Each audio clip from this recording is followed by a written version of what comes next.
welcome back to the channel and welcome back to another edition of the Spurs Chat Podcast. In this edition, we'll be previewing Tottenham's next Premier League game, which of course is Thursday night against London rivals West Ham United. Thursday, 8:15 p.m. kickoff. Spurs are currently 5th in the Premier League table, whilst West Ham are down in 9th. To preview the game with me, I have Jazz from the West Ham Irons channel. Jazz, lovely to have you here. How are you? Yeah, not too bad, mate. Not too bad. We're sort of getting to Friday, aren't we? Our favourite day of the week. It's been a slow week for many, but I'm doing very well and looking very much forward to this fixture like every season, mate. Yeah, definitely. All well. Jazz, before we get into the match preview, of course, this is a huge game for both clubs. Tell us a little bit about West Ham Irons channel. Yeah, West Ham Irons channel. I started it a couple of seasons ago. I had another channel with another guy a year before that. And then I used to go in all the fan cams before that. And it's been running a couple of years. And yeah, we do everything what you guys do in other clubs. Something different about West Ham is I reckon we've got the most channels, mate. We've got to have about 10, 15 channels. A lot of competition out there, mate. The views have been going down amongst all of us because there's so many of us. But like everyone else, yeah, we do kind of live reviews. We do sort of fan interviews, bit of history thrown in there as well. Similar things to what everyone, including yourself, does, mate. Yeah, West Ham Irons channel. Please follow if you can. There's a lot of channels out there, as you say, Jazz, and I think particularly during COVID and after COVID, so many channels were set up. But of course, competition is good, and I think that all of us produce that little bit of different content, which is great for every viewer and listener. Jazz, let's get straight into it. How is life at the moment as a West Ham fan? What's the feeling amongst the fan base at the moment about where the club is at? Well, for my feeling, mate, I've never been this depressed and low in morale as a West Ham fan in my life. I've been following West Ham since 1980. For me, it's really bad. I mean, I've been following West Ham since 1983. My dad is a West Ham fan before that. And mate, the culture of the club is always to play football in the right way. We're not really been in it to win trophies, as you know. But the DNA of the club, mate, is you've got to play on the front foot. You've got to attack. It's a sport. We must never forget what football is. It's a support. It's an entertainment for people that used to work Monday to Friday. You know, all the history of the dockers, the factory workers. They're going in on a Saturday to be entertained. And at the moment, I know we won a trophy last season. We've been in Europe for the 3rd season running in a row. But it's just that I can't get my head to feel that good about it. It's just the football. The quality of the football is atrocious. We haven't even under this manager in 7, 8, 9 transfer windows he's been in charge. He just fails to sign a striker. He signed 2 in Haller, Skamaka. He just failed to get on with them. There is a bit of argument over who really brought these players in. As it stands tomorrow, mate, you might be happy about it. We haven't got a striker, mate. And Tony has filled that void for too long, in my opinion, and he's a winger by trade. That's what he really is. People have forgotten about that. He's our record Premier League goal scorer. That just says it all. We don't have a striker. The football's bad, Chris. And I used to have 3 season tickets. I go once a month, mate. And I'm very envious of your manager, what you're trying to do. You're playing brave football, great football. So for me, I'm not in a good place, mate. I've got to be honest with you. If you want to talk about the other fan base, I think it's probably 60, 65% not happy, 35% they are. So the ones that are happy saying, you know, like you said, we've won something. We're not in relegation trouble. It used to be far worse. They think, I'm not sure about that. But for people like me, we want good football, mate. We want good football. That's kind of, it's interesting for you to hear that, but I don't look forward to games, mate. I mean, that game at the weekend, Palace, 80th minute, I was at home. I walked out the lounge to get my show ready. I wasn't interested to watch it anymore. That's how I am, mate. It's really bad. It's bad. Wow. What are you expecting on Thursday evening against Spurs? I want to just, with reasonable brains and just attack you guys like football used to be. I'm used to watching. I used to remember West Ham Tottenham used to be the fixture on Boxing Day or January the 1st back in the 1980s and 90s. I remember, and it was just a ding dong proper derby. You go at us, we go at you, but with the right intent to win the game, attack from the first whistle, so you got the crowd behind you, and that's what I would like to see tomorrow. But obviously, if you look at this fixture historically under David Moyes, it favors him a bit because he's going to give you as much possession as you need, put everyone behind the ball, very organized. That's his kind of strength. You guys will struggle to find space in and around the area. You'll have all the ball in the halfway line, but once you encroach your area, you'll find it difficult. But even having said that, Chris, our defense is actually very, very bad at the moment. Our centre-back pairings, we'll go into a little bit later on.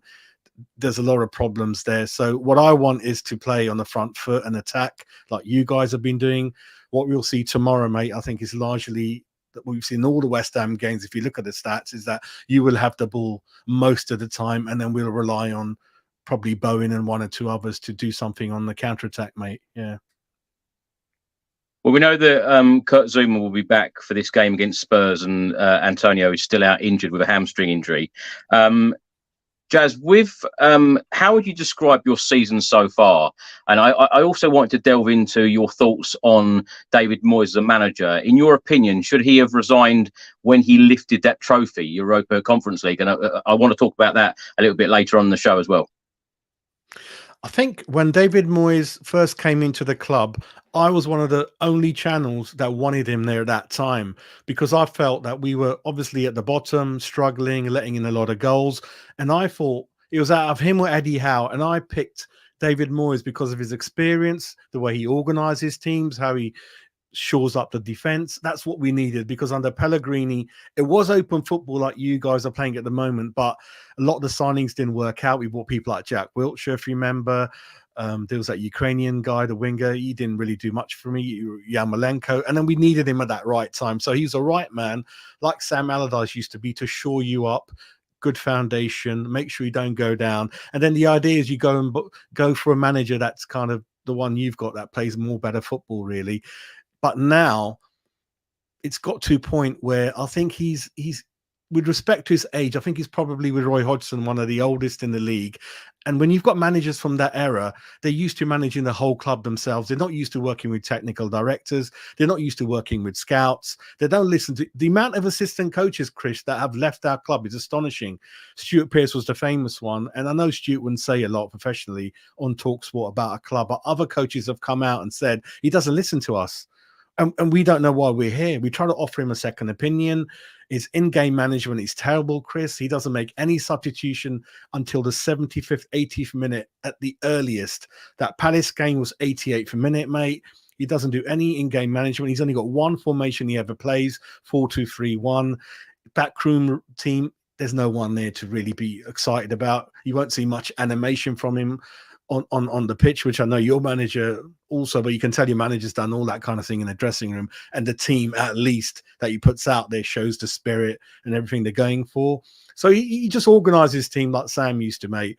And he rarely loses a dressing room, which is interesting, because I would have put tools down ages ago, mate, as a footballer. So they all play for him, but they got clear instructions not to attack in a certain stage of the game. And it used to be Antonio in a podcast with Callum Wilson once said that we're told to keep it tight after the 70th minute, don't let in more than a goal, and then try to win it after 70 minutes onwards. And we used to see that in games. So Moyes was the right one to come in because we needed someone like that. But once the team was stabilized, and like you said, we won the trophy, that was a time to say thank you. And he left with a good heart, good trophy, and good best wishes of the fans. Really, now the fans are going to tell him bit by bit, and it won't be nice for him till the summer, I think, where we think he's not going to stick around, mate. And there was another question you asked, wasn't it, mate?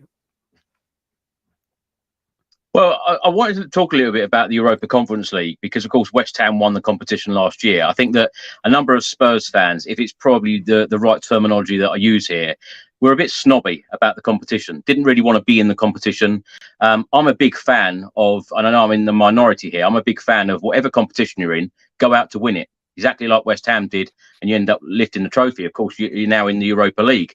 What have you made of that competition and this season playing in the Europa League? Has it affected your Premier League football this season, would you say?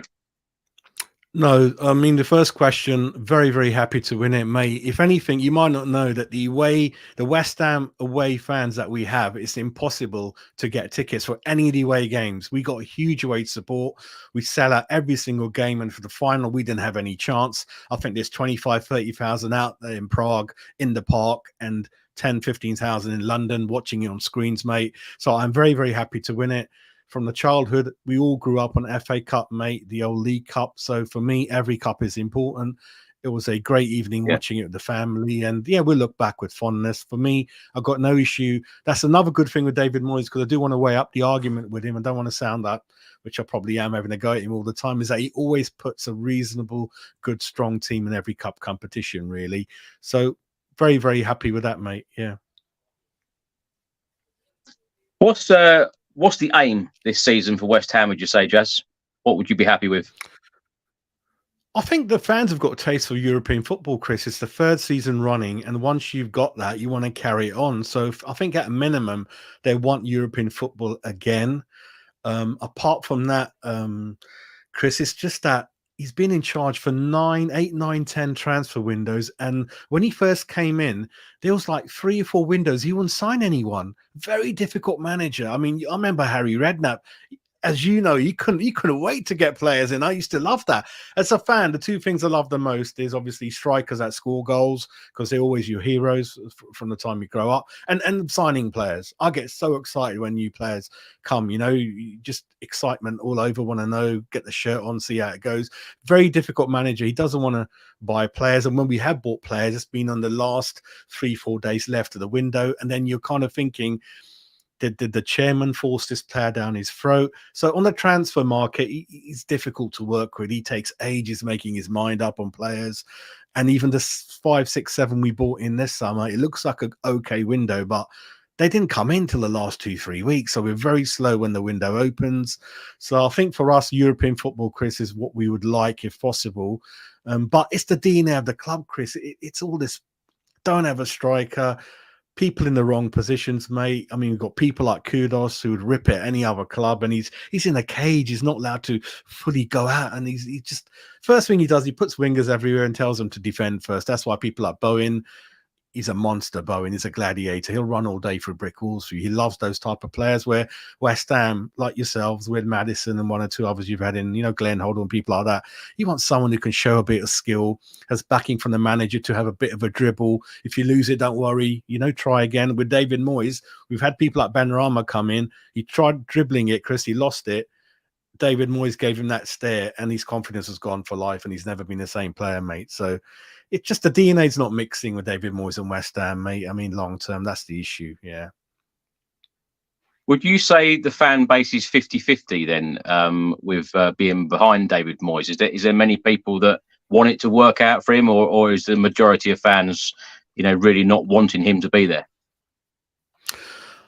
I think without really knowing it, because when you're doing YouTube channels, your fellow colleagues, the people that come on in the chat, they're always negative largely. They're quite vocal. When you go to the match and you meet people from a slightly older generation and more calm about things, youngsters, they're kind of a bit 50-50s. I think 50-50 is a fair way of putting it, perhaps. It could be 60-40 against David Moyes, but because you never get to speak to those people at the ground, because not everyone is online, not everyone watches YouTube channels or on Twitter. So certainly on Twitter, as you know, Chris, it gets feisty, right? So Twitter and West Ham and Tottenham YouTube channel fans, I think, like AFTV, don't want to mention them, but yeah, they all get definitely negative about things. Very high, very low, but you always got that stable fans who go in and been following clubs for a long time who'll say, be patient. I remember when it was worse than this. So they'd always be like, I'm happy with whatever, but I'm quite passionate about my football, and yeah, I know you're not going to win every game, but long as you gave it. I mean, you guys at Chelsea, mate, I think you could have won it. You're doing that great with 9 people, and I would stand up and applaud that. Forget the result, but the effort you guys have put in, you put everything out there in the right way. You could have put everyone behind the ball, which David Moyes would do, and then it's not quite the same. So you got to weigh up, Chris, isn't it? Some people want results, some people want good entertainment, and I know it's a difficult mix, mate, but I think traditionally following West Ham, and I know we used to lose 4-3 a lot, 5-4, it's just that kind of club we are, and I would like to at least be equal in terms of how you play football, in terms of winning as well. Well, Craig writes here, everything Jazz is saying mirrors us last season. The fans just want to be entertained. Of course, we are being entertained. You mentioned that Chelsea game. Ange Postecoglou, since he's come in the summer from Celtic, has certainly entertained the fans, and that togetherness is unbelievable. I've never seen a manager, not just at Tottenham, but the whole of the Premier League, certainly the Premier League history. I've never seen a manager come in and have that connection with the fans so quickly. It's been absolutely brilliant. It's been like a party atmosphere. And of course, we went the first 10 games unbeaten in the Premier League, sitting top of the table, 3 defeats, and then, of course, that draw against Manchester City on Sunday. Jazz, I know you probably haven't watched every single Spurs game, but from what you have seen of Spurs this season, what have you made of Tottenham? I think the change that he's made in the short space that he's done it, especially with Harry Kane going, is unbelievable. And another thing, what you just said about the managers, I do believe that certain managers are made for clubs.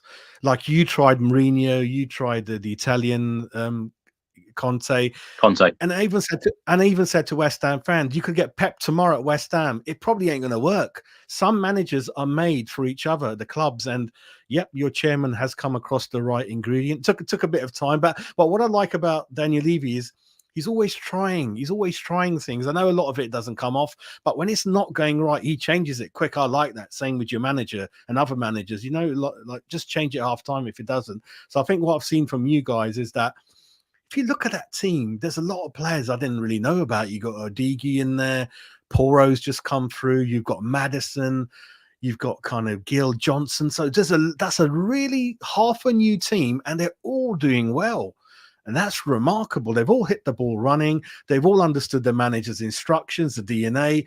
And how quickly could you get that? That's amazing. I mean, I know he came in kind of in the summer and it wasn't in the middle of the season. I get that. But the change of the personality. And another thing you can see, he's confident in himself, his own ability. He could have gone into a shell because you've seen your stadium. It's huge. So you go in there and I know he's from the Australian League and other things like that in Celtic. But listen, Premier League is Premier League, especially being a London club, Chris, you're more in the limelight than any other club, Just want to say that when you're a player and a manager in and around London, the media are after you. And I think you've definitely come across a good manager, good DNA. You just got to keep it up now. And what I like is about football, like you said, is he knows his personality. He knows the way he wants to play. And you're signing players according to that. With West Ham, we sign players. We're wondering, why are we signing this person? And then you're playing him differently to the way he was playing when he came to us. So when you often sign players, you sign because they've had a good season. But then you try to play him in a different formation. So what I've seen with you guys is there's a plan for every player. You like to play with pace. I can see that down the flanks. You got Maddison in the middle, the little jigsaw. Son is ever reliable as ever. You know what he can do. Johnson, again, is full of pace. So the modern game, like you said, is full of pace, stamina, strength, and skill. And those are the kind of players you're buying. Football is fairly simple, I think, in your mind, but so many clubs and managers get it wrong, mate. They buy players that you don't know why they buy them. Klopp's another good one, isn't it? Rarely buys a bad player. It fits the Klopp model. The wingers that can interchange each other, go up front, go in the back three. So I think what I've seen so far, slightly envious, mate, and he's a very likable chap. And yeah, I would be jumping to go to every single game, Chris, and be excited, bring my kids there, because I know I'm going to be entertained with really good, positive football, mate. So yeah, really happy for you, mate. Yeah. We'll come on to score predictions later, but I just wanted to ask, are you feeling confident for Thursday's game? The first feeling I get these days, Chris, is I'm not excited about our team. That's the first thing that comes to my mind. I don't look forward to games anymore. So I'm not excited. Am I looking forward? We don't have a striker, mate, and our fullbacks are crap. So it's just that I'll watch it. I mean, I got a few family members of Spurs fans, and they're going to, give it large on WhatsApp and all of that. I'm not confident, and I'm not really looking forward to it because I'm not excited about our club. Like I just mentioned, we're half good, half not. We've got 5 really good players, got 6 that are not, and that shows in our league position, mate. That's why we're mid-table, because half the team's good, half it ain't. And I don't think it should be like that, Chris, when Moyes has been here for 8, 9, 10 transfer windows, mate. And when a new manager comes in, there's going to be a lot of work for him to do. And we've got the 2nd or 3rd oldest team in the Premier League, and have been for the last 2-3 years. And that hasn't been addressed, mate, either. So I'm cool. I'm looking forward to it in a cautious way, mate. Yeah. Jazz, we have got a lot of injury problems, and we have had probably more injuries in the Premier League so far this season. And of course, Ange Postecoglou is still doing a fantastic job. But looking at the league table at the moment, you're 9th in the table. You've played 14. You've won 6, drawn 3, lost 5, 21 points. Only 6 points away from Tottenham in the table. If you were to choose or pick out some good moments so far this season, what would they be? I think the Chelsea home win, they're kind of our little Chelsea rival neighbours. We beat Chelsea. I think that would probably be the only one, mate. Apart from that, we've beaten the teams we normally never do. So poor performances have been absolutely poor, Chris. So you won't know. We beat Forest 3-2. We kind of beat Burnley as well 3-2. Beat Forest, and what was the other game? There's another one we just won 1-1 with Palace. So apart from Chelsea, mate, I've not been that excited about anything. I think the Arsenal League Cup was the other one. Those two would our pick. The Chelsea League home win early part of the season, and then the League Cup victory against Arsenal. So those two kind of stand out for me, really, top of my head. But apart from that, mate, the entertainment's it's not been good, mate. It's not been good. And some signings, and we have spent a lot of money, Chris, last 2 seasons. I don't want to go into how much money we got for Declan Rice, but when you look at our centre halves, you got Agard at 35 million. You got Mavropanos at 17 million. That's a 52 million centre half partnership, and you'll see it tomorrow. None of them can mark no one. There's no chemistry there's no leaders in our team. You've got Emerson, who's about 30, Kufal, who's 31, 32, Areola, obviously around 30.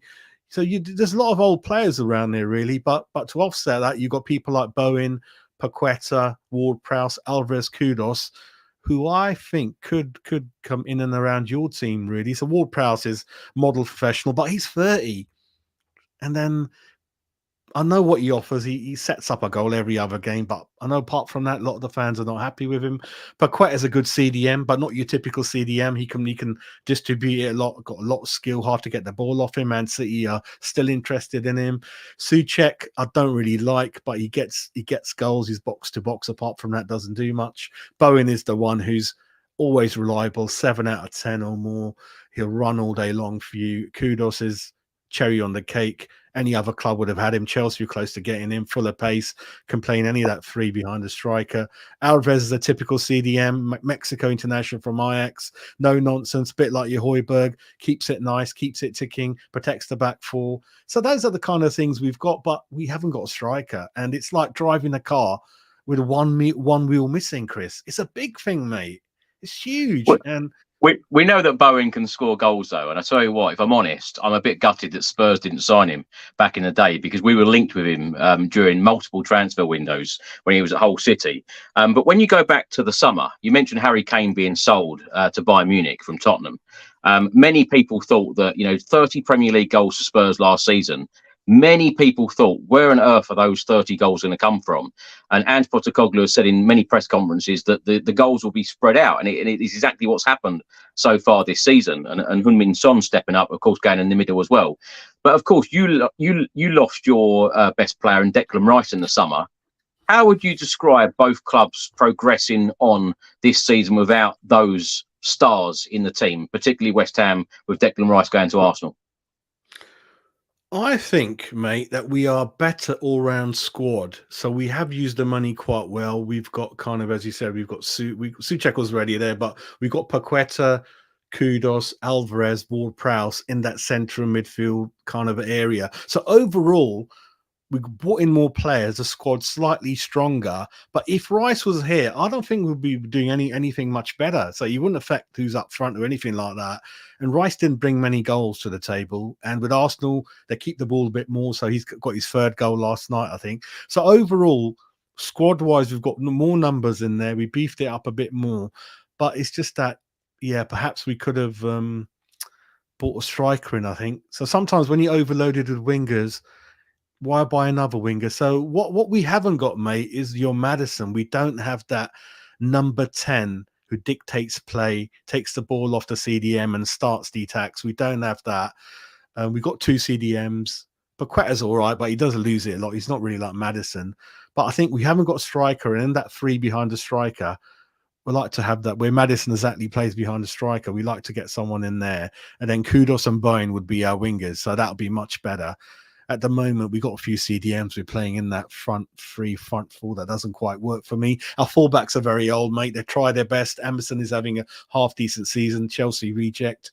Kufal cost us 2-3 million from Prague. Came with Souček back then in lockdown times. So they're very old, the centre-backs. And then the centre-halves are not very good either. And Areola came from Fulham and PSG. Don't quite know what he's going to bring to the table. Got to see the whole season. So you can see what I've spoken. It's a mishmash, isn't it? There's a lot of good things in there. There's a lot of bad things in there. With Declan Rice, I think we're slightly better because we brought in 1 or 2 extra players to the team than what we had last season. And I don't think if Rice had stayed, we would have had less money to spend. I think we would have been there or thereabouts, mate, between 8th and 10th. So I don't think that's made a much difference to us. Yeah. What was the general feeling, Jasmine? How did you feel when Rice went to Arsenal? You know, of course, being a London rival. I think we knew he was going to go. We all know that the club is always bigger than any player. Me and a lot of the others, we're not happy he went to Arsenal. If he went to Liverpool, Man United, Man City, I don't care. Or if he went Real Madrid. But going to Arsenal, we're not happy about it. I mean, you would be happy that during the summer, we don't get on with them, mate. I never minded Arsenal in the past, but they just come across as certain breed of fans where at the beginning they said, we don't want him, we're not paying more than 50, you can have him, get stuffed. Then they got him for 100. And then they did those shows saying, we got you on the cheat, we done you. And I'm like, what the hell are you guys on about? Just get on with your football, leave us alone. So that's your Arsenal fans. 1 minute they're thinking he's not worth 50. Arsenal stops wasting your time, and then they're cheekily laughing at you saying, we ripped you off, we got him for 100, he's worth 200. So the feeling is, I didn't want him going to any London club, mate. I just wanted him going up north or abroad. So Arsenal are not one of my favourite clubs at the moment, mate. I don't like the manager either, Arteta, but we're going on another route with that. I don't like him, but there you go. Who do you think will win the league? Oh, mate. Man City all day long. I'll tell you what, I don't know, mate. I don't know, because City, they've conceded 5 in their last 2. There's 2 in that back 4 wouldn't get into any top 4 team like Ake and the other fullback they got. I don't know. Arsenal just, all of their points have happened in injury time. I knew they're going to win their game last night. You could be 2-0 up and it's 88th minute. You know Arsenal are going to win the game or draw.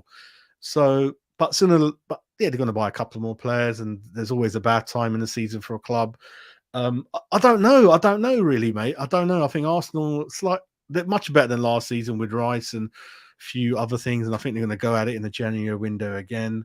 I'm hoping City win it, mate, but I can't say it with great confidence at the moment. I don't know, because City are a bit careless, aren't they, mate? A bit careless in a lot of ways.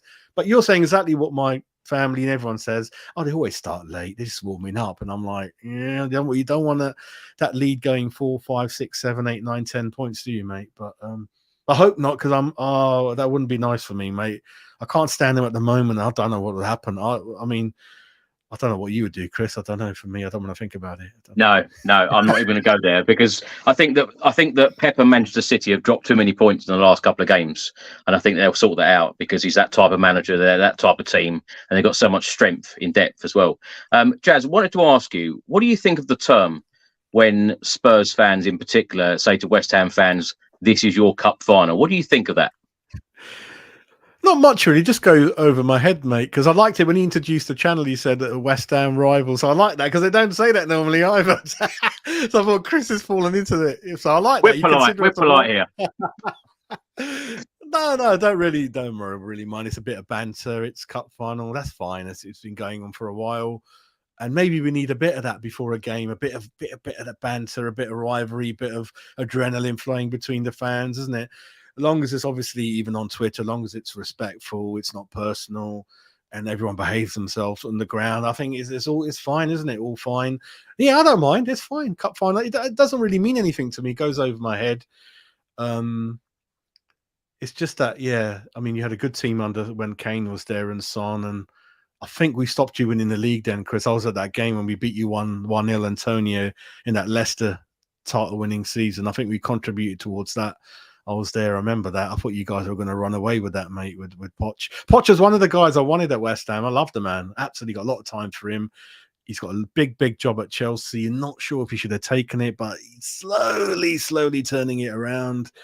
But yeah, you guys did a lot of good things last 9-10 years. I think a lot of youngsters you had in a lot of years. There's one time under Poch, you had like 5 world-class fullbacks. Walker, Danny Rose. You had loads of people in your team we would have loved to come along, and Dali Ali and all those people, really. But for me, bantership is fine. We need it. It just brings that extra bite on the terraces and on the pitch, I think. Long as you don't cross that line, isn't it, obviously, Chris? I think it's fine. It's a bit of chuckle in it here and there. Yeah, it's fine. With the banter, Jazz, of course, you won a trophy last year. And any West Ham fans that I talk to, they're saying, well, you haven't won any trophies for a long time. Of course, we haven't won one for 15 years. The last one was the League Cup. In your opinion, being an outsider looking in at Tottenham, why do you think that is? Why do you think the Spurs haven't won a trophy in that time? And as you mentioned, we've had some really decent managers: Pochettino, Jose Mourinho, Antonio Conte, now Postecoglou. Do you think he's the man to deliver Spurs a trophy, perhaps? I think it's been a mixture of, I think, I might be wrong. I think he should have given Poch a bit longer, I think. Absolutely. I think he took the gun out the drawer and Mr. Levy too quick. I don't know.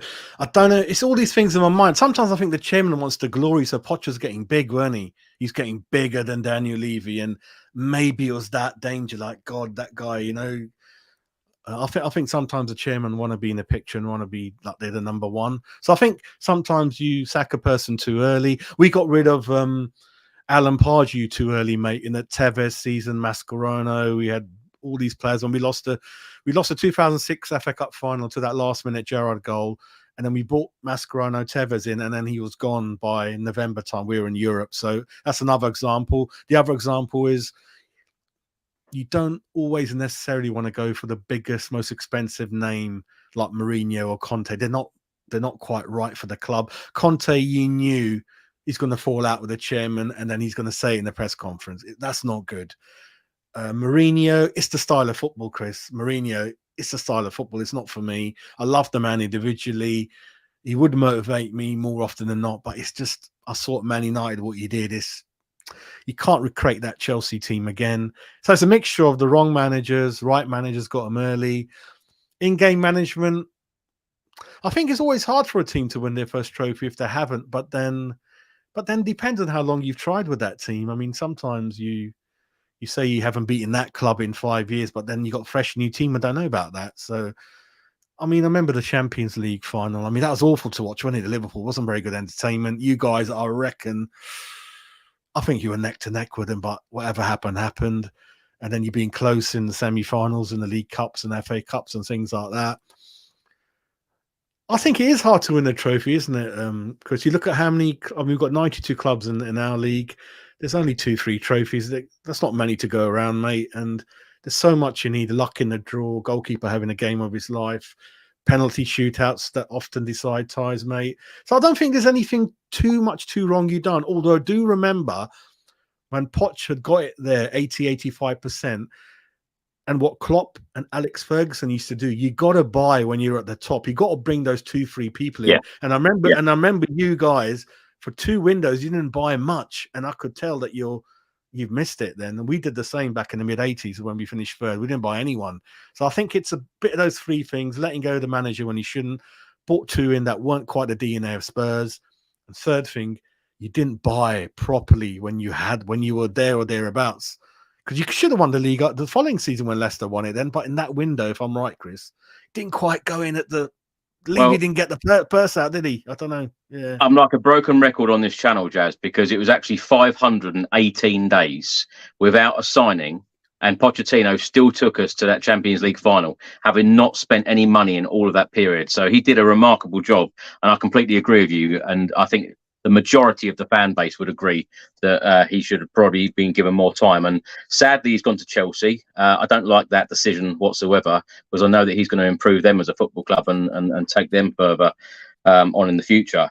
Jazz, I wanted to ask, when every single Spurs player is fit, what West Ham players would get into the starting 11 at Tottenham, would you say? Bowen. I think you can use him on either flank. See, it's one of these, Chris. We got 2 players in Kudus and Bowen who are left footers that play on the right wing. Isn't that weird? I've watched it live and I thought something ain't right here. So Bowen can play on both. And with Bowen, you'll get another good thing about David Moyes, Chris. touch wood, we're virtually injury-free under him since he came. We're much stronger, much fitter. And Bowen's one of those. He can run through brick wall. He would pass the SAS test tomorrow. So I think Bowen, you probably have space for Bowen in your team. I think Paqueta as a CDM, I think he's better than Basuma. You'll see it tomorrow. He needs to be disciplined a bit more. But the other side of it is that he entertains the fans, the being Brazilian, you know. He does lose it in spaces and places and corners he shouldn't, but he can do both. He's physically strong. He can win the ball. Bit of a Modric, a poor Modric. So I think Paqueta could find a room for him in the middle. Kudos, he hasn't had a proper season yet, but we can see in glimpses that he's going to be a star. So I think Kudos perhaps could get in there. Alvarez is a very, very good CDM, a non-exciting Højbjerg type CDM. Maybe he could. Goalkeeper, I wouldn't offer you none of our defenders either, mate.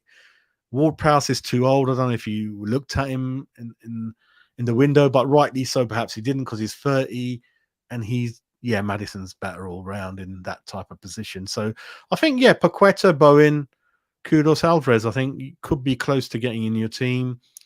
The other thing is obviously Antonio, who you guys are pretty afraid of, always scores against you guys, is no longer around being injured. So that's a bit plus for you guys. I can't stand Antonio, mate. That's another one. 33. Really? No, mate. He doesn't press, mate. I used to always look at Kane and Son as the model too in terms of how to press with the ball, without the ball. Antonio is lethargic. He's slow. He's lazy. He hasn't got the DNA of a striker in terms of movement, off the ball, with the ball. You've got to just he's got to have it in some way, bully two people at the ball and smash it. And that's the only way he knows how to score. But he's getting to a point in his career. He's still playing for Jamaica, long trips away where he did get injured. So not for me, mate. But I can see how opposition are kind of afraid of him. And he scored that one hell of a goal against Chelsea. But consistency, if you look at the last 24 months, not many league goals in there, mate, for me. So, yeah. I think Bowen, Kudos, Paqueta, perhaps Alvarez, those four, mate. Yeah. Jazz, West Ham have won just 2 of their last 21 Premier League away games at Tottenham, drawing 7 and losing 12. And since becoming the first visiting team in a Premier League game at the Tottenham Hotspur Stadium in April 2019, West Ham are winless in their past 4 league visits, 1 draw and 3 defeats. When you go away to Tottenham, what's the general feeling amongst the fan base to go away at Spurs in the Premier League? I think it's same as you guys. I think it's excitement, just kind of show your vocal support. And I think what we've learnt with this fixture, Chris, is obviously I will give you your prediction, but predictions are very hard for this fixture. And what I've noticed is, and rightly so, Spurs fans are super confident coming into this fixture. They might not admit it, and I can understand it too a bit. They always come perhaps overconfident, and perhaps that's shown by the players I can see. And we've kind of been all right. A lot of them, drawn a lot of them, like you said, which is, I think, a good result for us at a ground like that. So I think the fans are just being honest. I think they don't want a thrashing, I think, against Spurs. That's the thing they're always afraid of. But I think the biggest thing amongst most fans, especially West Ham, is being a London derby and being Tottenham West Ham, and you know what's gone on down the years with the some of the scores have been crazy. We don't know, mate. We don't know. Even half time, one team could be easily in front of the other. Second half's completely different, or vice versa. So we don't really know. We just want to have a respectable performance and a respectable scoreline, so that the following day we can face our Spurs family and friends and don't have to hide in a cave anywhere, mate. But yeah. Jad, one stat that might surprise you: Spurs have dropped 13 points from winning positions this season. Only Burnley have dropped more in the Premier League. But Tottenham has scored in 26 consecutive Premier League matches, the longest run since the 86-87 season. And Heung-min Son must be a player that you do fear, and West Ham, that the defence certainly fears, because 5 goals and 3 assists in 8 Premier League home games against West Ham. I remember Sonny scoring an absolute worldie at Wembley Stadium. I think it was in the 1-1 draw, and the West Ham player that night, he scored a worldie as well at the other end. But Heung-min Son, probably the most feared player in the West Ham team, would you say? Most definitely. And Again, very, very surprised he's still there. Absolutely amazing player, a monster of a player. I don't know, Chris, what he eats. I don't know where he gets the stamina from. I remember, I think he was against Burnley. No one knew he'd broken his arm, didn't he? And he ran all the way Villa. down the pitch. Villa then, yeah, he had a broken or very badly injured arm. We didn't know this. He ran the whole pitch, took it past 4 of them, put it in the net. This is the kind of man he is, mate. I don't know what he eats, but he's Superman, very reliable. When Kane used to get injured, he did a brilliant job filling in for him, played brilliantly with him, plays brilliantly on his own. He could play on the wing as well. Great servant for you guys. It's got to be Son because he's got a great shot on him, Chris. He doesn't need a lot of room. A bit like Defoe. Remember Defoe's shotgun shots? Defoe didn't need a lot of room with that backlift. He's very similar, very, very accurate. And when he runs at you, you don't want to be defender in the way of those shots and how precise he is, mate. So it's got to be Son for me, I think, the one that we would fear a lot. In terms of stats, I think West Ham conceded a lot of goals straight after half-time, mate, between the 45th and 60th, I think, is that issue. We also score in most games, I think. There's not many we haven't scored in, I think, even though I keep saying we're playing negative football. But a lot of the goals are set pieces, Chris, through Ward-Prowse, a lot of them. You know, we score a lot, we miss a lot. He's that good, mate. He puts it on a 10-piece coin, whatever you used to say back in those days, through corners and free kicks. So that's the one thing you're guys going to have to watch out for. Kudos. I don't know a lot about him, nor do you. I don't know what to say. He could be amazing. He's scoring in all the games now recently. Bowen doesn't finish that well. He'll get there all the time and give your defenders a torrid time, but finishing could be better. If I was you, it's Ward-Prowse, isn't it? Because you remember playing Southampton. We both do. We used to like get. I was going to ask you, Jazz, because on many shows on this channel that we've recorded, many guests, we've spoken at length about Ward-Prowse, about possibly signing for Spurs, because we were linked with him in multiple transfer windows. Many people on this channel come out and said he's only good at taking free kicks. He doesn't really do a lot else. Tell me a little bit about him. What have you been impressed with him? His overall play? Two things to say for that is when someone scores all the penalties and has an assist every 2 games, that's still a lot, isn't it, to provide for a club? If you look at over the whole season, Chris, Ward-Prowse will be a mixture of 10. So he'll either do 5, 6, 7 assists and score 4 or 5 goals. And if you convert that into points, that's a lot of positions up the league you'll be. So he could easily get 10 goals or a mixture of goals and assists that'll equal to 10. So that's the first thing I would say. That in itself is providing a lot.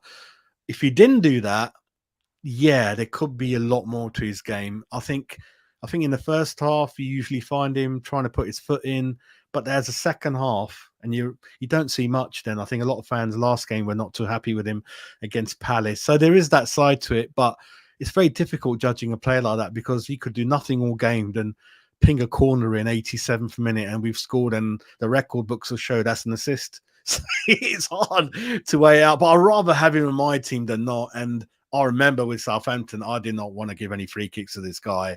And I think he's 1 goal away from matching or beating Beckham's record. So he hasn't got that at the moment. And we haven't got a penalty that he's taken yet either. So he's the one I think for you would be concerned. Because no matter how badly we're playing tomorrow, a corner's a corner, Chris. A free kick's a free kick in and around the box, mate.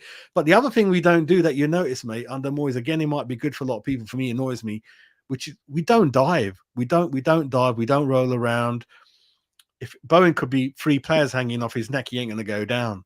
So that's quite interesting for you. Paqueta's got that issue, and the West Ham fans on his back, where other clubs won't care, like people like, Mane and Salah at Liverpool and people like that. So that's a couple of interesting things for you to know. And Souček, I don't really like him, but he always pops up with a goal, mate. So it's a bit of that, and it's not really fluid team. It's still finding its feet. Half are good players, half are not. So anything can happen, mate. We could rustle out a 2-2 with a set piece from a corner or that kind of thing. One thing you will definitely not get from us, mate, is we play like you, which is play you off the pitch with one-touch football, or like Arsenal, the way they ping it around. You're not going to get that from us. It's going to be slow. It's going to be thorough, organised, lethargic, lots of passes backwards, mate, lots of passes sideways, mate. And then we'll see how we do. That's the kind of truck we drive, mate, these days. So it really does sound like Spurs last season under Antonio Conte. It really does. I feel for you, Jazz. I really do. I expected you to come on here and be so positive this evening. I really did. No. One thing I am is I follow West Ham with my heart, with my passion, and I can't make things up, even though it's a Spurs channel. I cannot make things up and get mouthy, get lippy, and pretend we're going to beat you 4-0. Because I'm the first one to have a go if I'm not entertained. Then yeah, we are going through that. And it's another thing with the chairman. He should have really got rid of Moyes after the final, but now you sign players in January, Chris, and you kind of more or less know that Moyes is leaving in June. What does that do to people's morale, their ability for motivation when you know the manager more than likely won't be there beyond June? It's a mind-boggling decision. But we'll see how it goes. But just one more thing I noticed in the City game, mate, your centre-backs, Emerson and Davis as your centre-backs, and you nearly beat City. That just says it all for me. Bravery. Exactly. Yeah. If Moyes was your manager and you had that many centre-backs missing, he would have put everyone behind the ball. Most managers would have, I think. This is why, Jazz, everyone is excited at the moment, because the amount of injuries that we've had, and you've hit the nail on the head there. You know, Emerson and Davis as centre backs, you know, virtually a reserve team against Manchester City, but yet the intensity was exactly the same. The pressing was exactly the same. He demands and wants that same desire from everyone on the pitch, which has been an absolute delight to see. Richarlison, he said, Postecoglou said before the City game that he would last 5 to 10 minutes. He come on for 5 minutes at the end. He is fit. He's obviously been training. Eric Dyer is out. Romero is back, though. That is huge for Spurs. He has been missing for the last 3 games because, of course, he got that red card against Chelsea. Sarr is out of this game, but hopefully he'll be back for the Newcastle game. As I mentioned earlier, Zuma is back for West Ham and Antonio is still out. Jazz, Jarrod Bowen has scored in each of his last 6 Premier League away games or away appearances this season. The Hammers have lost 9 of their last 10 away London derbies in the Premier League. And West Ham haven't kept a clean sheet in any of their past 11 Premier League away games. But they have scored at least 1 in each of their last 8 on the road in the league. Now, losing 9 out of the last 10 London derbies in the Premier League, why do you think that is? What do you put it down to? I think, again, it's just that, especially if you're a local London player in your team and it's a London derby, you want the manager to tell you, let's get at them from the beginning. That's the thing. What I'm thinking is that he's too negative and the players have to carry those instructions forward. I mean, we used to play some teams like, I think we played last season, Crystal Palace at home with 3-4 CDMs in the middle at home. I'm like, really? Palace hardly got a striker, don't even score. So I think a lot of it's got to do with Moyes' personality, his attitude. He's always cautious. Derby's one game. You've got to think outside that box. You want to really play front foot, play attacking football. And then I think it's more natural. When you're a kid, even when you're professional, imagine you were 10 all the way till 15. You play in the park, you play in the garden, used to score goals. Then you join West Ham, London derby. Moyes says to all the forwards, just don't attack too much. Don't take too many risks. Go back, help defend with the fullbacks. So you've got 2-3 CDMs, flat back 4. Then the wingers are told to come back as well, double up with the fullback. It's that kind of thing, Chris. It's a mishmash of tactics. In-game management, mate, no substitutions hardly till the 80th minute. And even then, it's not great. Inability to change the tactics during a game. It's only got one formation to play, mate. And it's all of those things, mate. Derbies are sometimes they go ding-dong games, aren't they? You're winning, we're winning your game. But he won't change nothing. And then he really only looks for a goal towards the latter end of the game. By then, you could be 1 or 2 behind. Or if you do accidentally score a goal, then what you'll do, Chris, is he'll sit back. So if we score after 5 minutes tomorrow, you want the second. We'll sit back, invite pressure on. So all those things are kind of there. It's not natural football. It's not natural instructions to follow as a player in every single game. It drives you nuts. And I think the feeling from the crowd filters through to the players. You can see people going early for their drinks or leaving the games early. You can see the opposite. There's a buzz there. You're there like it's a European or big game every match, and that filters through to you're down to nine players. I think a lot of the adrenaline the fans were giving it to the players, like, go on, keep going, keep going, keep going. I think it's not one answer to that. I think a lot of it is it's just not the right attitude for a derby game, mate. Yeah, it's a bit of that, I think. Yeah, a lot of mistakes, mate. Yeah. Jazz, I'm gonna close my ears for a couple of minutes. I just want to hear your favourite memories of this fixture over the years that you've watched West Ham v Spurs. The first time I can remember as a 9-year-old remembering that I've become a West Ham fan, and my dad said that it's January the 1st, 1983, Tony Cotty's debut, Boxing Day, West Ham 3, Spurs 0. And I was allowed to stay up till 10 at night to watch it on the big match, isn't it, Chris? ITV. I was hooked from that moment. So that's my first memory. There used to be a thing called the 1984 Evening Standard 5-a-side. It's so stupid thing to say. We won that one against you guys. Mickey Hazard played for you. The 4-3 win, Julian Dix, Hearts and Kitson, when it was awful hurricane. Not even sure if the game should have carried on. 1997, West Ham 4, Spurs 3. You had Sheringham, all those people in your team.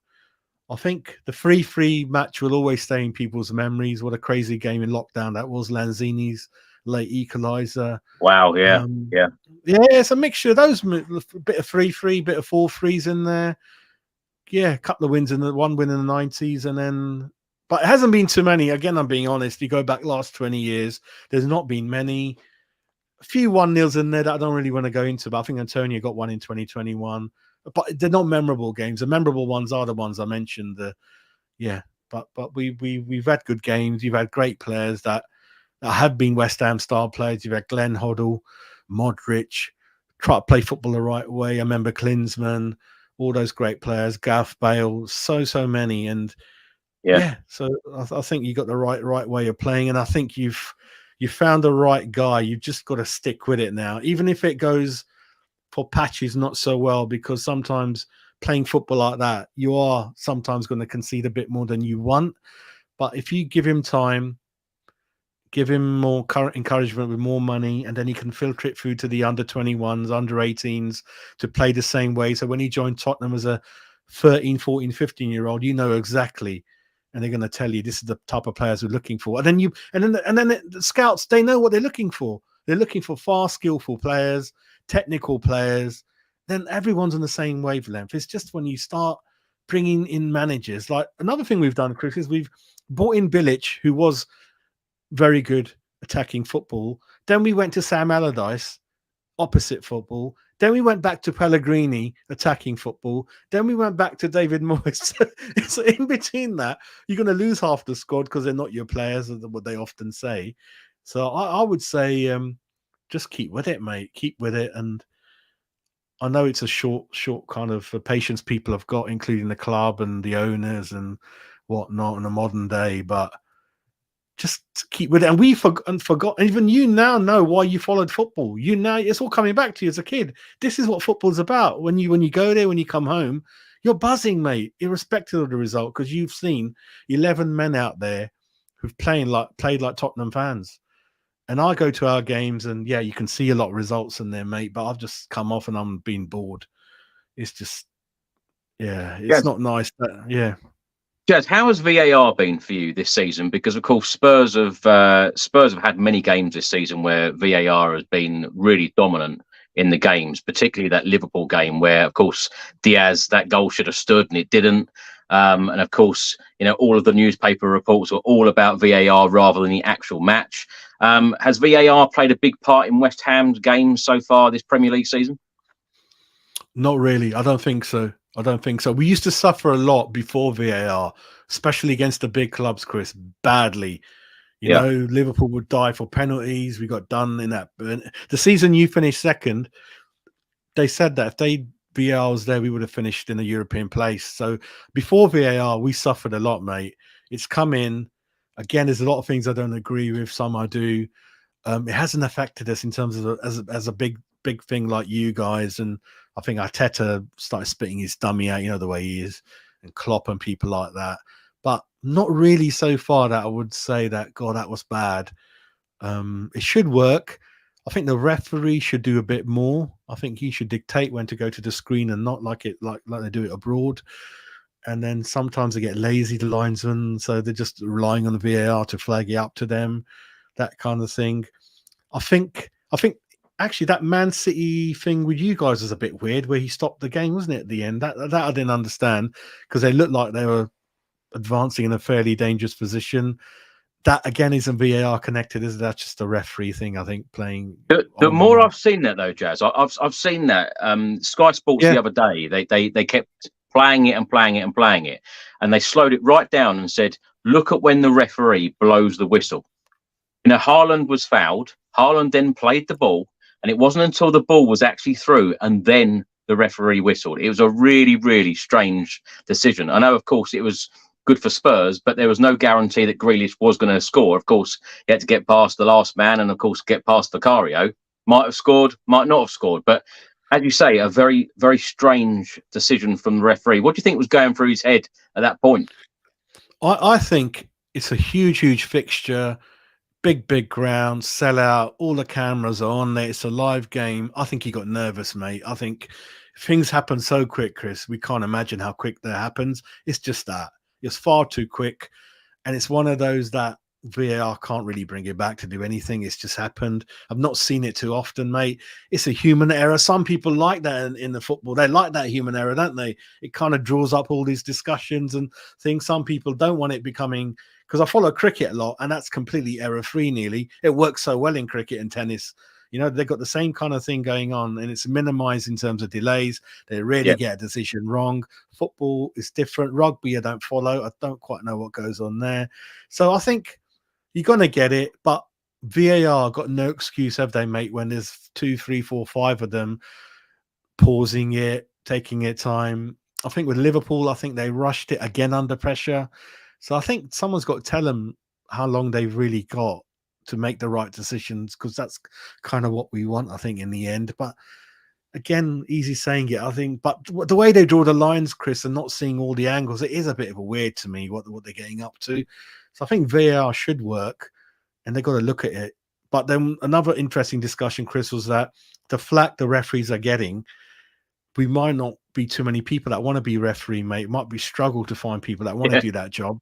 So we got to weigh it up. And I don't know how VAR is in other countries and things like that, but I don't know, maybe give it another season and see how it goes. But for us, mate, nothing really that jumps up that was really bad. And I don't think there should be. But I know it's happened, but I don't know. It is what it is, isn't it? Yeah. Jazz, you've been quite critical of your team, but West Ham are unbeaten in the last 3 Premier League games, winning 2 and drawing 1. And Spurs have only picked up 1 point from their last 4 games. Of course, 3 defeats, and then, of course, that point against Manchester City on Sunday. Let's get into the predicted lineup because, of course, Romero comes back. I'm actually going to go with the same team. I think Postecoglou will go with the same team. I thought that Richarlison may come back in, but he's just not fit enough. I don't think he's trained enough to be playing or starting the game against West Ham. So I'm going to go with the same team. So Vicario, Porro, Romero, Davis, Udogie, Lo Celso, Kulusevski, Basuma, Johnson, Son, and Brian Hill. And my score prediction, Jazz, I'm going to go for a 2-1 Spurs win. If you want to give me your predicted lineup and your score prediction. Yeah, I think it's going to be Ariel in goal. He was tipped to be France's number 1 before your guy retired, around that time. But then Moyes didn't play him for a whole season. So he came from PSG. He played for Fulham. He was player of the season. Didn't play for a year. Now he's been given a chance. Not very good in terms of communication or coming out for crosses. Very good shot stopper. So Areola in goal. Flat back 4, mate. You've got the old pensioners, Kufal and Emerson. God bless them. They always give 100%. You can't ask for more than that. And there's going to be... We didn't talk about how feisty this game's going to be. You've got a few guys in there that are going to wind our guys up. You've got Romero in there. You've always had a few Argentinians that go around slapping our players. He's just come back now, Jazz. I'll tell you what, Romero cannot get a red card in this game. He has really got to wind it down, but of course give that same aggression that Postecoglou, wants and demands in this Spurs team. And I think the aggression has been an absolute delight amongst this Spurs squad. Yeah, but as I said earlier, the togetherness within this squad has been brilliant. But Romero definitely cannot be getting red cards in these types of games, because the last three we've really struggled without him. I reckon you've got Lo Celso, you've got Porro, you've got Romero, largely Argentinian background. We've got Paqueta, who's Brazilian. I think between the four of them, there's something going to kick off. Paqueta gets a yellow card every game. Romero, Lo Celso. Lamela used to, oh my God, Lamela, mate. He should be like, that guy was lethal. Bruce Lee on the pitch. He was mad. If the referee ain't looking, you're getting it in the head. So I think there's going to be yellows tomorrow, and maybe a little bit more than that. I have to be honest. But going back to the lineup, mate, yeah, Emerson, the ex-Chelsea reject, Kufal, check, them two old boys will be trying to wind your wingers up. Agar, the Moroccan international, will play along. I think Zoom will be back tomorrow, so Mavropanos drops out. So you look at that back four, mate, not a lot of pace in there, not a lot of youth in there, mate. They're not very good defenders. I ain't going to say too much against the fullbacks, but the centre-backs who should be picking up your main people up on, they don't really mark anyone. I think either we do zonal marking, so when the cross goes in, there's too many defenders in there, Chris, so no one knows who's picking anyone up. And I think you should clearly tell the defenders, go back to old school 4-4-2. One defender knows who they're picking up. Just go back to the basics. So a lot of this zonal marking and all that kind of stuff goes on. Alvarez and Ward-Prowse to CDMs. Alvarez will be your typical old-fashioned Højbjerg CDM. He'll sit in front of our back four, not really advance a lot. Ward-Prowse and Paqueta, you'll see them interchange a lot. So Paqueta will be a little bit more advanced to join the three behind the so-called striker. Paqueta will be the one who's a poor type of Modric. He's got technical ability. He can keep the ball. He's not easy to knock off the ball. He starts attacks, pass it long, pass it short. So I think technically you like what you see from Paqueta, and then you kind of understand why Pep is after him for a while. Ward-Prowse won't see too much outside the set pieces, I think. He'll try to win it off you if he can. Apart from that, he'll, just get it attacking. But you'll see much more with him every free kick, every corner. Right, then it gets a bit tricky for me because we don't have a striker. So what you're going to find is when the game starts, nor me nor you will know who's up front and who's on the wing and who's in the middle. So between Souček, Bowen, and Kudos, they're just going to be interchanging, mate. Sometimes you'll find Bowen trying to get in the box. Sometimes you'll find Kudos in the box. Sometimes Souček will arrive there late, like Gus Payet used to. You know, Souček's a bit like that. So it's a bit of a mishmash all around, mate. That's what I'm thinking. I think the formation kind of picks itself. I mean, if I go to the bench, who we got? Let me just go back to the last game. Ben Rama, not really made it as a Premier League player for us, from Brentford, tricky winger. Cornet is the one that Moyes has treated badly. Came from Burnley, can play on the wing, one or two up front. Lot of skill on him, hardly been played, mate. Creswell's too old. Danny Ings, he buys Danny Ings, Chris, to play him up front on his own. And I don't want to say more than that. Complete waste. I'm not really going to have a go at Danny himself because he's more than proven himself to be a half-decent striker. Over the years, though, Jazz, a number of Spurs fans wanted to see Danny Ings in a Spurs shirt. What's happened with him? No, he can't play up front by himself, Chris, in a 4-2-3-1. He can't play up front by himself. He's getting on the wrong side of 30, and the confidence is gone now. And then you keep playing him. He just hasn't got the running. He's got a good finish on him when he wants to, but you buy Danny Ings to play two up front like Villa did and Southampton did. Have a look at his stats. I mean, Klopp bought him when he first came in. He's a half-decent good player. Villa very clever because I like Emery. I like him at Villa. He got rid of him because Emery, like your manager, knew the way Villa want to play, and he didn't fit that model. So Danny Ings, with the manager you got now at Spurs, he doesn't fit that model. So then, because you're not going to play one up front, he ain't going to play in the wing. He's an old-fashioned 4-4-2. Nothing wrong personally with Danny Ings. It's just that he doesn't fit a lot of the two up front systems, and I don't know why you would buy him. Again, it's one of the things that David Moyes has done, really. So apart from that, Antonio is probably the only one injured. Again, going back to that touch that we don't really have too many injuries. So I think, we're going to be a bit jittery at the back. CDMs will be kind of okay, bit of a battle going on in there. And then when we've got the ball, we'll try to make something happen with Kudos individually or Bowen and largely set pieces, mate. And that's what I'm thinking, mate. And prediction-wise, I don't know if you want my prediction now or later, or go for it. Sit on the fence, mate. 2-2. I know I've been largely realistic and negative, but I can't go further than that. So I think 2-2. And if it is 2-2, then you'll probably go away saying that how the hell do we nick a point when you look at the possession and chances? So we're not going to get more chances than you. We're not going to have more possession than you. We're not going to attack more than you. But if it's 2-2, like all our results recently, it'll be like off the back of set pieces, mate. Simple as that. Yeah, Jazz, last question for you. Who finishes higher in the league table? And if you were to predict where Spurs and West Ham will finish at the end of the season, what do you think? You'll finish higher than us. I'm just going to have a quick look at the league now. Top 3 is kind of Arsenal, Liverpool, City, more or less, isn't it? I would say. After that, then you've got Villa, Tottenham, Newcastle. United, having said how poor they've been, they're only a point behind Newcastle, but Newcastle got a game in hand. Spurs are 5th at the moment. Newcastle, I heard, Chris, are going to buy 5 players in January. United, that manager can't seem surviving for too long. New manager comes in, new money. Makes Chelsea behind. It's a weird season, isn't it, mate? Brighton are hanging in there. Real Madrid are looking at their manager. This is very difficult because top 3 was easy. I think it's going to be Arsenal, Liverpool, City. After that, mate, got Villa, Spurs, Newcastle, United. Out of those 4, It's funny, like you say, Newcastle. I think many football fans, including myself, expected them to really go out and splash the cash. They haven't done that. They've done it in a very sensible way. But like you say, I think that future transfer windows, they will go out and spend money. They've certainly got the money to do that. Pochettino at Chelsea, you know that over time he will improve them. Aston Villa, Emery has done an unbelievable job there, and I think that he will only get better at that football club as well. Very similar to Spurs. I think over a number of transfer windows, they could really improve. Brighton, De Zerbi, it don't matter. They seem to offload all of these players, get really good money for players, and then they replace them with real quality again. He's done a remarkable job there. So there are many, many teams in that pack that will be wanting to get into that European spot, certainly into 4th or even 5th if that gives Champions League football at the end of the season.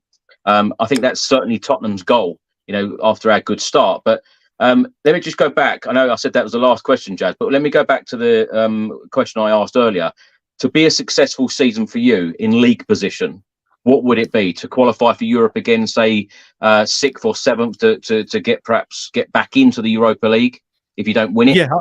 Yeah, I think if I'm right, I think 7th gets you into the conference at least. I think so. I think that we would be happy with that, and then hopefully get your type of manager in the summer and go again. But the worry is obviously we've given this manager a lot of money last 2 windows. Don't know how much we got in January going forward. Yeah. So we do have a new technical director, Chris, who's very highly regarded from Germany, Tim Stitten. So he's got a few ideas what to do. Just January, again, I think he's going to clash with David Moyes. So it's been a case of Moyes clashing with every scout and technical director in terms of purchases, along with the owners. I think he's trying to keep away, but he always likes to buy players. I don't know what Danny Levy does. There's always that issue. So I think 7th will be good for us. I'm going to say 6th for you, Chris. It's very hard for me to say because I'm just thinking that you and Villa are just neck to neck. Newcastle, don't know how long they're going to carry on in Champions League.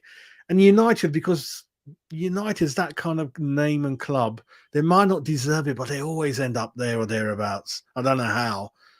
So I think 6th for you guys, but it's very tight between 5th, 6th, and 7th, I think. Yeah.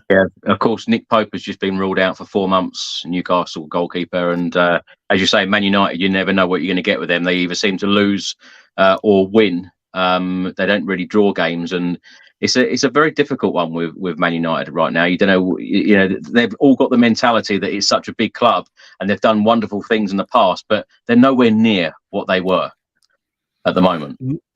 Yeah, it's just that the clout, the name, the money, they've got a bit like Chelsea, just throw money at the problem, don't they, without ever thinking about it, and always got the wrong manager in again. I used to think that Poch was the one for United way before when he left Spurs. I thought they should have gone for him and they didn't. They should have gone for Pep as well and they didn't, way before City. So they've made a few mistakes and hanging on to managers they shouldn't. Chelsea's another big monster. I don't know how long they're going to lurch in 10th place, I think. Brighton, it'll be difficult for them to keep hanging in there. But you can see that every team is, it sounds like a cliche, but every game is hard and every team more or less has got really good players, haven't they? So I think it's hard, isn't it? I think the top three are quite strong on their own, and then the next four, not much between them, and then the bottom 10 are about the same. So it's a weird league, isn't it? So it's three different leagues, isn't it? You got the top league, which is the top three. Then you got the second league between 4th to 7th, isn't it? And then between 8th all the way down to perhaps 15th, there's not much in between them. And then you got really poor bottom three, haven't you? Bottom four, really bad. I think a lot of us see it like that, Jazz. But of course, when a top team plays a bottom team, you never ever know what's going to happen. Certainly in the Premier League, that is why it is the best league in the world. Anyway, Jazz, you have been such a wonderful guest. I'd love to have you back on again. Of course, when we have the reverse fixture. But thanks so much for your time, and please tell everyone about your wonderful channel and what content you'll be putting out in the near future. It was so bad, Chris, with the football. I actually stopped the channel for 4 months, including when we won the European. I couldn't do it anymore. I just closed. I locked it up, and I said, "There's nothing to do." No one said nothing to me ever on Twitter, and it never has. It's just me. The motivation wasn't there, mate. I couldn't do it. And there's a few people getting like that now, and it's such a chore. What I'm going to talk about the same, could swear at the same people about the same players, but that's what it was. But yeah, West Ham Minds channel, please give it a follow. I'm not doing as many things as I should be doing. Personally busy at work. Personally a bit what's going on the pitch, so I need to get back into it, mate. And but again, kudos to your channel. You're one of the people out there that I look up to, try to do similar things to you guys. So keep it going. And I know that Nikki from West Ham Fan TV was on your rival channel, Spurs channel, the two twins. So I don't know what your relationship's like with us. Don't know what I get on very well with all the channels. Oh, so, great. I've got no problems with any of them. Yeah. No, they do a great job as well. So I think Nikki was on there last night. That was all really interesting about what they thought about our club and vice versa, mate. But it's been an absolute pleasure. The time has gone. I can't believe what the time is. It's absolutely flown by, as they say. But good luck to your channel. Good luck tomorrow. And for football's sake, let's have a good, attractive, fast-flowing football game is what I always say for the fans at the ground and watching from home, really. Have a great season, mate. And again, being honest, manager's doing a great job, and that for me is football. And again, rest in peace, Terry Venables. I just remembered. Absolutely. Yeah. What do you remember about Venables? It's one of the last managers I wanted to watch an England game. I don't watch England under Southgate, mate, for the same reasons. It was him and Glenn Hoddle, funny enough. Those are the only two managers, the last managers. I used to love watching our lovely national team, mate. And Venables, born from Dagenham, should have signed for West Ham because I think someone went to meet the parents at home, and then he ended up, Spurs. And it was him. It was his Spurs team, Jazz. Is why I support Spurs with Gary Lineker and Paul Gascoigne, the type of football that we used to play, and that's why it's so good to see this entertaining style back at Tottenham. Rest in peace, Terry Venables. And of course, I have very, very fond memories of Euro 96 when, of course, he was England manager. We should have went all the way and lifted that trophy that year. But of course, penalties again did us for England, unfortunately. But hopefully the trophies will be coming very soon for England. We've got a superb team at the moment with the likes of Bellingham, Harry Kane. So you never ever know what's around the corner. But Jazz, as I say, you've been a wonderful guest. I loved your honesty, so thank you so much for coming on here, giving your honest views on West Ham and Spurs. And may it be a great game at the Tottenham Hotspur Stadium on Thursday. Jazz, thanks so much. Thanks for watching, everyone. Thanks for listening, and we will see you Thursday night after the game for another edition of the Spurs Chat Podcast. Thanks very much. Come on, you Spurs. Take care.